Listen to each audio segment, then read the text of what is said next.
Welcome back to Weed Talk News. This is the B block, or second part of our show. I'm Alaina Pinto.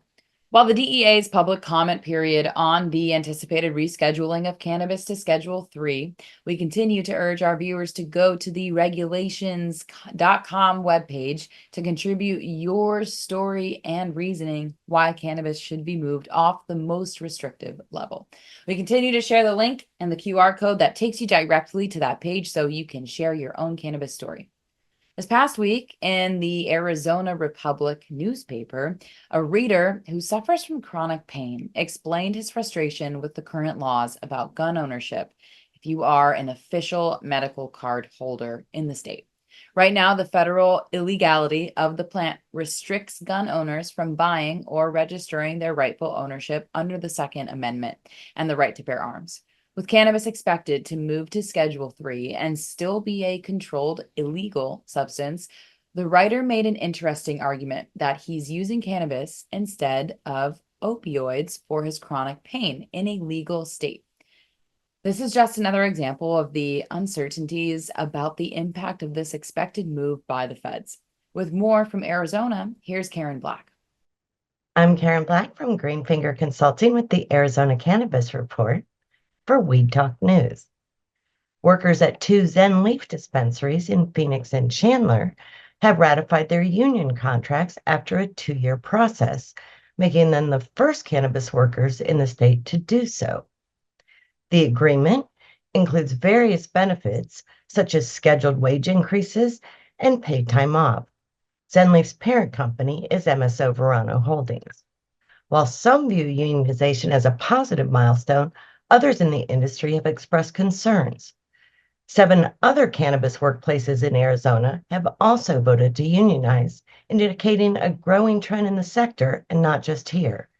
The long-term effects of unionization on Arizona's cannabis industry and the industry as a whole remain to be seen. It's a mixed bag for magic mushrooms. On a positive note, global advisory and research firm Alira Health has partnered with the Scottsdale Research Institute to kick off some groundbreaking psilocybin research with $5 million in state funding. If the FDA gives the green light, Arizona could be the first state to run official clinical trials using whole mushrooms. And that research may be exactly what Arizona Governor Katie Hobbs needs, because she just vetoed a bipartisan bill to legalize psilocybin service centers. Ms. Hobbs says she doesn't have the evidence needed to support widespread clinical expansion, nor the $400,000 price tag in the budget. However, the governor did protect the $5 million research funds from lapsing. As for some fun news, Arizona's The Farm declared June 21st Go Skate Day, paying homage to the long history between cannabis and skateboarding. They gave away Farm Decks, which are their brand of miniature skateboards, a nod to the iconic Tech Deck fingerboards, with purchases of their products at several retail outlets. And EcoGrow in Tucson held a Buds and Bloom celebration June 22nd with a DJ, food vendors, local artists and merchants, and of course, cannabis. That's all for the Arizona Cannabis Report. I'm Karen Black from Greenfinger Consulting reporting for Weed Talk News. The battle for the adult use question on the ballot in Florida took an unexpected turn this past week. That's when the state used the mail list of the registered 800,000 medical patients to scare them that their access to the medicinal product might be more difficult if adults pass the legalization bill in the fall. Governor Ron DeSantis is fighting the passing of the initiative by the Smart and Safe Florida group, who has now rallied to over 63% support according to the latest polls. DeSantis is supporting the unregulated existing market for hot hemp products in an attempt to pick up support of that market for the illicit products that are available in convenience stores, drugstores, smoke shops, and gas stations. So we have a state political leader supporting products that are being banned in many states as these products continue to be used by young people under the age of 21 instead of a legal, regulated, and tested product. Does this make sense at all? In the meantime, we turn to the 24th legal state in America, Ohio, where adult use provisional licenses are being awarded to existing medical dispensaries. Opening day for legal sales could happen any day now. With an update from Ohio, here's Harry Bernstein, now sponsored by Yellow Labs, a product available in 40 medical dispensaries right now in Ohio. In Loveland, Ohio, Emily and Mark seek to deepen their bond through intimacy. They turn to Yellow Labs Rose Oil Massage Cream with delivery technology, promising enhanced pleasure and connection. The cream ignites increased sensitivity and arousal as they apply it, kindling a shared passion. Excited by its effects, they find joy in shared closeness and moments of unity. This is Harry Bernstein with Verde Compliance Partners and the Ohio Cannabis Report for Weed Talk News. Ohio regulators are turning up the heat, paving the way for adult use marijuana sales. In just 2 weeks since the application window opened, the Division of Cannabis Control has issued 62 provisional dual-use licenses to dispensaries, cultivators, processors, and testing labs. This rapid move is setting the stage for Ohio's adult-use cannabis market to light up soon. These provisional licenses are just the beginning. Licensees will still need to meet the regulatory requirements before they can start selling to adult consumers. Think of it as prepping for the big 4th of July bash. You've got to get everything ready before the party starts. This includes updating their point-of-sale technology, boosting security, and ensuring there's enough supply for medical patients. The Department of Commerce made it clear that a dual-use provisional license is only a placeholder to allow businesses to get everything in order for their certificate of operation. Once they meet these requirements, the certificates will be issued, and then it's up to the retailers to decide when they start sales. A spokesperson from one of the major cannabis operators couldn't be more excited. He stated, "Ohio's working at lightning fast speed. We've never seen this anywhere. We're ready to flip the switch and welcome folks into our stores." As of Friday, Ohio regulators had received 235 applications from medical cannabis businesses who want to go dual use. While the exact timeline is still a bit hazy, businesses could start selling to both medical and adult use consumers as early as this month. So as the summer sun blazes and the 4th of July approaches, Ohio's cannabis business is heating up too. Get ready for some fireworks in the cannabis market. Stay tuned for more updates, and until the next time, keep cool and enjoy the ride. That's the Ohio Cannabis Report for this week. I'm Harry Bernstein with Verde Compliance Partners, reporting for Weed Talk News. The Ohio Cannabis Report is supported by Yellow Labs and BetterWaysToTHC.com.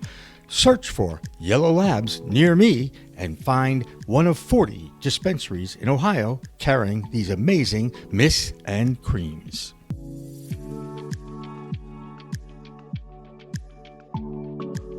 Ohio will be adding the Cannabis Group to its growing group of legal dispensaries. The Cannabis Group had been in Florida for years, but is leaving now because they could be worried about the future of the medical market in that state. They will be looking to expand both adult use and medical operations into Ohio and Delaware. Another state that has been making plenty of noise about passing adult use legalization is the Keystone State of Pennsylvania. As usual, Claudia Post of Scarlet Express Delivery is right in the middle of that movement. Greetings, this is Claudia Post reporting for Weed Talk News, direct from the Keystone State of Pennsylvania. Earlier this year, President Joe Biden decided to reclassify marijuana after legislative Republicans had long blocked the action on Schedule 1. The cannabis industry itself sees big profits in Pennsylvania and is pushing hard for legislation. Governor Josh Shapiro made legalizing marijuana the centerpiece of his budget pitch this year. In his February budget pitch, Shapiro asked for lawmakers to pass a 20% tax on recreational marijuana sales, an estimated $250 million annual in tax revenue. $250 million, that's a big number for Pennsylvania. Well, for anywhere, really. You also have State Rep Dan Frankel, who wants the sale of marijuana to be put in liquor and wine stores and adopt the measures from Canada. Why? Makes no sense. We are the laughing stock, but I have it on good word that that's never going to happen. What a tremendous business opportunity that Pennsylvania should be capitalizing on what we're losing from our neighboring states. Everybody is legal around us with rec. While we love this, only a handful of days before the summer recess remain, passing a legalization bill by June 30th is not realistic. There are still proposals being considered before the legislature. There are 3 proposals, 2 with bipartisan backing and 1 more on the horizon. Shapiro asked for the bill to include expungement for people convicted of non-violent possession of small amounts of marijuana and echoed legislative calls for the industry to include previously criminalized groups. Governor Shapiro also wants the Department of Agriculture to regulate the industry, with the rest of the details up to the legislature. One of the senators, Dan Laughlin, and another one, Sharif Street, would create a new board to regulate the industry and allow medical marijuana companies to sell to recreational customers. It's an MSO play again.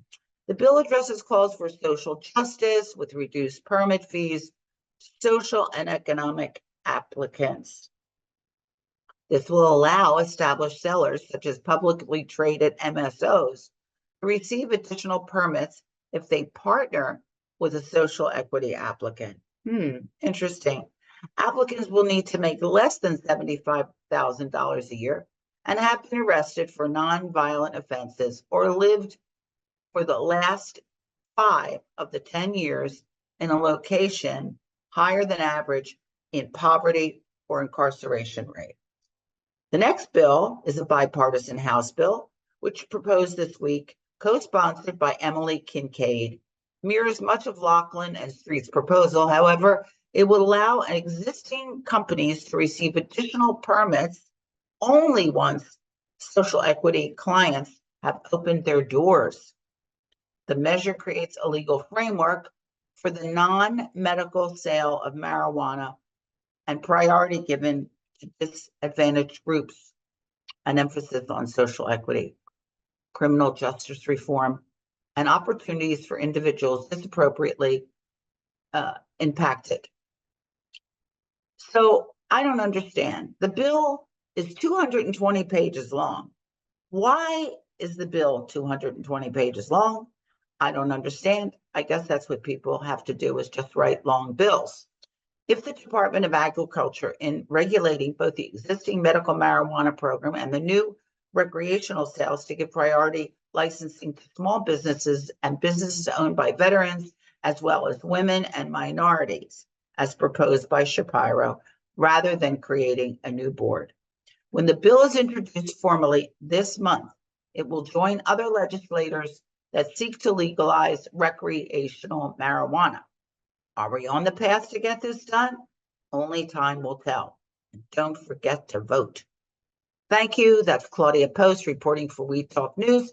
And I'll be back next week, hopefully with some good news about recreational marijuana from Pennsylvania. Have a good week. Claudia is one of the most influential voices for cannabis reform in that state. But another influential voice for the cause is in Washington state. That's where Matthew Friedlander operates his business and works with the Cannabis Alliance. Here's his Washington state report this week. Hi, I'm Matthew Friedlander, coming to you from the owner's office here at Skagit Organics with the Washington State Cannabis Report for Weed Talk News. Today I'm going to talk about some open rulemaking projects that are happening at the LCB, as well as an upcoming event and the ongoing efforts of the Cannabis Alliance. There are several rulemaking projects happening currently at the LCB, and a few of the important ones involve minors on licensed premises. This was a rule that came out of COVID times that allows licensee holders to have their children on the licensed premises. Obviously very helpful when many kids were out of school. There's a push to make this rule permanent. Rules around cannabis waste that would allow us to sell or compost this waste. Currently, it is mandated that our plant waste goes into the garbage. There are rules being discussed around flexible payment terms for retailers. Anybody following what's happening in California may understand why this rule would not be favored by the producer processors. Currently in Washington, we operate on a COD, cash on delivery basis. And I think a lot of the smaller producer processors would prefer to keep it that way. There are rules surrounding our social equity program. This is legislation that was passed several years ago. The LCB is having a hard time getting the rules correct on this one. There are also rules surrounding medical endorsements for retail stores. You have to have a registered or a licensed medical cannabis consultant on staff, among other things. In order to have your medical endorsement, you need this medical endorsement to provide the excise tax exemption that just went into effect on June 6th. There are rules surrounding that legislation as well. We expect final rules sometime in September or October. There are also some rules around cannabis samples. Currently, our system is pretty restrictive. It would take me several months to sample all of my products to a new retail store. And there's a push to try to make that process a little bit easier. Now, moving on to events, the Cannabis Alliance is hosting their second annual Summer Classic in Leavenworth, Washington. It's going to be a great day of just good fun. The Cannabis Alliance does a lot of work here in Washington, lobbying our legislature and dealing with regulatory issues at the LCB. So it's going to be good to get out of the office a little bit and have some fun. The Cannabis Alliance really also shows how important it is to stay connected as a community and to stay involved in what's happening in your community. To that end, they host a virtual happy hour online, and I would encourage you to visit their website at thecannabisalliance.us and click on the events tab and look for that happy hour and join us. It's a great way to just say hello and talk with other people in the cannabis community from around the world. So that's what I've got for you today. My name is Matthew with the Washington State Cannabis Report for Weed Talk News. Don't forget to like, share, and subscribe. That'll do it for the B block or second section of Weed Talk News. But don't go anywhere because we haven't even shared what is going on in our New York State or in Massachusetts, plus more state reports from the Midwest. Weed Talk News continues after this second break.